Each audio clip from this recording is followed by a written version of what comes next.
नमस्कार दोस्तों आज मैं बात करूंगा पाषाण काल के बारे में। पाषाण काल में मानव का विकास कैसे हुआ और पाषाण काल की खोज किसने की। आइए और देखिए हमारी इस वीडियो में पूरा पाषाण काल का इतिहास।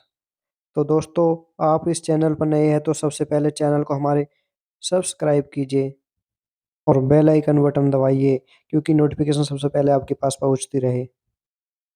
चार्ल्स डार्विन की प्रसिद्ध पुस्तक ओरिजिन ऑफ स्पीसीज के प्रकाशन हुए 3 वर्ष पूर्व सन 1856 में पश्चिमी जर्मनी के दुसेल्डॉर्फ नगर के निकट दुसेल नदी के एक गहरे खंड में चूने का पत्थर खोदते समय कुछ मजदूरों को एक गुफा के तल पर एक व्यक्ति का दबा हुआ कंकाल प्राप्त हुआ था। तो दोस्तों, सबसे पहले हम बात करेंगे कि मानव का विकास कैसे हुआ। सृष्टि रचना से जुड़ी रहस्यमयपूर्ण रोचक कहानियों की वैज्ञानिकों ने धीरे धीरे जांच पड़ताल प्रारंभ शुरू की। वैज्ञानिक खोजों के फलस्वरूप चौंकाने वाली एक बहुत ही सनसनीखेज ठोस परिणाम विश्व के सामने आए।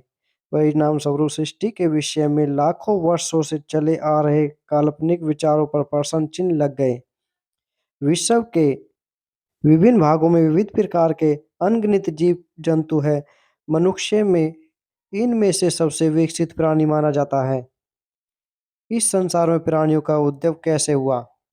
यह एक अत्यंत जटिल किंतु ज्वलंत प्रश्न है। जीव की उत्पत्ति के विषय में प्राचीन काल से लेकर वर्तमान समय तक प्रचलित प्रमुख विचारधाराएं हैं। विश्व के सभी प्रमुख धर्मों हिंदू, ईसाई एवं इस्लाम में विशिष्ट सृष्टिवाद का उल्लेख मिलता है। इस मत के अनुसार पृथ्वी में विद्यमान सभी जीवों की सृष्टि ईश्वर ने स्वयं की है। इन प्राणियों में किसी प्रकार के परिवर्तन की संभावना नहीं है। वेदों तथा पुराणों में सृष्टि संबंधी गाथाएं मिलती है। ईसाइयों के धर्म ग्रंथ बाइबल में 6 दिनों के अंदर ईश्वर द्वारा सृष्टि रचना का अत्यंत जटिल वर्णन मिलता है। प्रथम दिन ईश्वर की इच्छा से आकाश एवं पृथ्वी का निर्माण हुआ। दूसरे दिन पृथ्वी एवं आकाश को अलग अलग करने के लिए जल बनाया गया। तीसरे दिन सूक्ष्म भूमि तथा पौधों की रचना हुई। चौथे दिन चांद, सितारों तथा सूर्य का निर्माण हुआ। पांचवें दिन विभिन्न प्रकार के प्राणियों की रचना हुई। छठवें दिन ईश्वर ने अपने तेज से आदम को बनाया, यानी कि आदमी को बनाया। औरत की रचना की। आदमी की रचना एक पसली से की गई। बाइबल में वर्णित इस सृष्टि का कालक्रम निर्धारित करने की चेष्टा की गई है। आर्क बिशप असर के अनुसार सृष्टि रचना 4004 ईसा पूर्व में हुई थी। यह मत आजकल के वैज्ञानिकों को मान्य नहीं है। भूतत्वविद तथा खगोलवेत्ता पृथ्वी की आयु 4.7 अरब वर्ष आंकते हैं, यानी 4.7 बिलियन ईयर्स। इन विद्वानों का विचार है कि आरंभिक काल में पृथ्वी अब इतनी गर्म नहीं होगी कि उस पर किसी प्रकार का जीव का अस्तित्व संभव नहीं था। सृष्टि के आरंभ में ही आजकल प्रिय सभी जीव जंतु उत्पन्न हो गए थे। ये जीव जंतु भविष्य में भी बने रहेंगे। यह मत निराधार सिद्ध हो गया है, क्योंकि अनेक जीव जंतु जो पहले पृथ्वी पर विद्यमान थे अब विलुप्त हो गए हैं। पृथ्वी के विभिन्न कल्पकों में संबंध जीवाश्म इसके प्रमाण हैं। अर्सतु 384 322 ईसा पूर्व नामक एक प्रसिद्ध यूनानी दार्शनिक के अनुसार जीवों की उत्पत्ति होती है। इस मत के अनुसार सड़े हुए मांस से मक्खी तथा कूड़े करकट के ढेर से चूहों की उत्पत्ति बतलाई गई है। वॉन हेलमाइंड 1578-1644 नामक विद्वान में इस मत में विश्वास करते थे।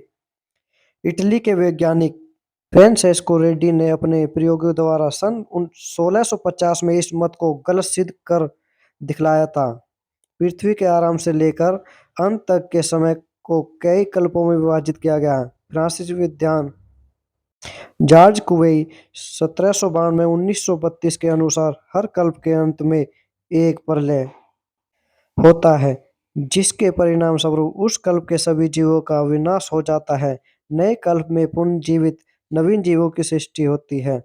विभिन्न कल्पों में पाए जाने वाले जीवाश्मों एवं वर्तमान काल के जीव जंतुओं के बीच पाई जाने वाली समरूपता को देखते हुए महाविनाशवाद भी गलत प्रतीत होता है।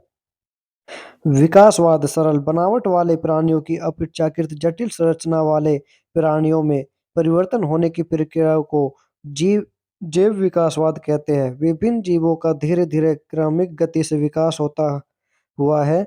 इस संबंध में फ्रांसीसी जैविकविद नेचुरलिस्ट जया लेकमार्क ने 1809 में सर्वप्रथम फिलासेफी जोलासी नामक अपनी पुस्तक में यह प्रतिपादित किया कि वातावरण के प्रभाव के जीवों की रचना में परिवर्तन होते हैं। लेकिन वाइजमैन ने अपने प्रयोग द्वारा लेगमार्क के मत के अनेक सृष्टियों की ओर संकेत किया। वातावरण अथवा अन्य किसी कारण से प्राणी के शरीर में होने वाले परिवर्तन उसकी संतान में नहीं पाए जाते, बल्कि उसके शरीर तक ही सीमित रहते हैं।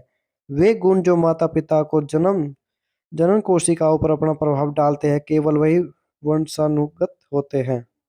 विकासवाद के सिद्धांत को अधिक प्रभावशाली एवं तर्कसंगत ढंग से प्रतिपादित करने वाले वैज्ञानिक का नाम चार्ल्स डार्विन ने बीगल नामक जहाज में 5 वर्ष तक विश्व की यात्रा की और अनेक पौधे एवं जीव जंतुओं के नमूने इकट्ठे किए। सन 1839 में दी वाइल्ड ऑफ विगज नामक पुस्तक प्रकाशित किया।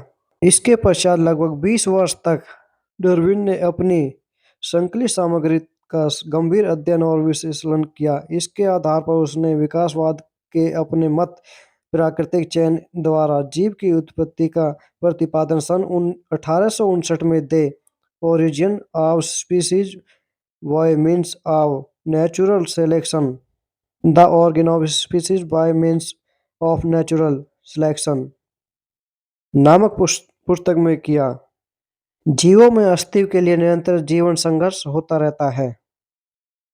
प्राणियों की हर पीढ़ी में इस प्रकार के जीव संघर्ष के परिणाम स्वरूप नए नए उपयोगी लक्षणों का निर्माण होकर उनकी संतानों में ये वंशागत हो जाते हैं। इस प्रकार हजारों लाखों वर्ष बाद की संतति अपने अन्य पूर्वजों से पूर्ण भिन्न होगी। डार्विन का यह मत ईश्वर द्वारा सृष्टि रचना के मत से पूर्ण भिन्न था। ओरिजिन ऑफ स्पीसीज के प्रकाशन से तत्कालीन लोग आश्चर्यचकित रह गए।